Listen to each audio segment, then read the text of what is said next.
السلام علیکم محترم سامعین۔ مصر کا ایک امیر بزنس مین تھا۔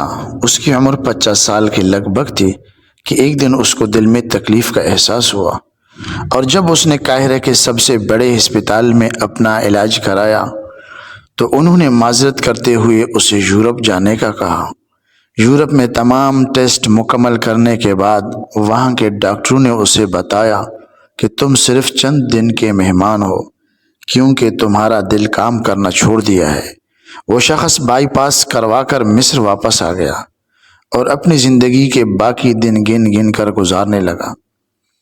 ایک دن وہ ایک دکان سے گوشت خرید رہا تھا جب اس نے دیکھا کہ ایک عورت کسائی کے پھینکے ہوئے چربی کے ٹکڑوں کو جمع کر رہی ہے۔ اس شخص نے عورت سے پوچھا، تم اسے کیوں جمع کر رہی ہو؟ عورت نے جواب دیا کہ گھر میں بچے گوشت کھانے کی ضد کر رہے تھے۔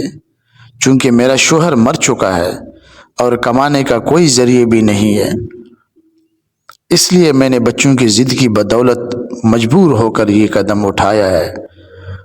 اس پھینکی ہوئی چربی کے ساتھ تھوڑا بہت گوشت بھی آ جاتا ہے جسے صاف کر کے پکا لوں گی۔ بزنس مین کی آنکھوں میں آنسو آ گئے۔ اس نے سوچا کہ میری اتنی دولت کا مجھے کیا فائدہ؟ میں تو اب بس چند دن کا مہمان ہوں۔ میری دولت کسی غریب کے کام آ جائے، اس سے اچھا اور کیا؟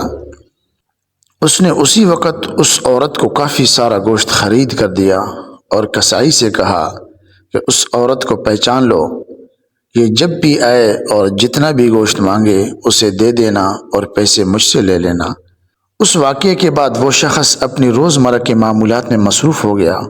کچھ دن اسے دل میں کسی تکلیف کا احساس نہ ہوا تو اس نے قاہرہ میں موجود لیبارٹری میں دوبارہ ٹیسٹ کرائے۔ ڈاکٹروں نے بتایا کہ رپورٹ کے مطابق آپ کے دل میں کوئی مسئلہ نہیں ہے، لیکن تسلی کے لیے آپ دوبارہ یورپ میں چیک اپ کرائے۔ وہ شخص دوبارہ یورپ گیا اور وہاں ٹیسٹ کرائے۔ رپورٹس کے مطابق اس کے دل میں کوئی خرابی سرے سے تھی ہی نہیں۔ ڈاکٹر حیران رہ گئے اور اس سے پوچھا کہ آپ نے ایسا کیا کھایا کہ آپ کی بیماری جڑ سے ختم ہو گئی؟ اسے وہ گوشت والی بیوہ یاد آئی اور اس نے مسکرا کر کہا کہ علاج وہاں سے ہوا جس پر تم یقین نہیں رکھتے۔ بے شک میرے نبی صلی اللہ علیہ وسلم نے سچ کہا تھا کہ صدقہ ہر بلا کو ٹالتا ہے۔ اسے شیئر کرنا آپ کے لیے صدقہ جاریہ بھی بن سکتا ہے۔ اللہ تعالی عمل کرنے کی توفیق عطا فرمائے۔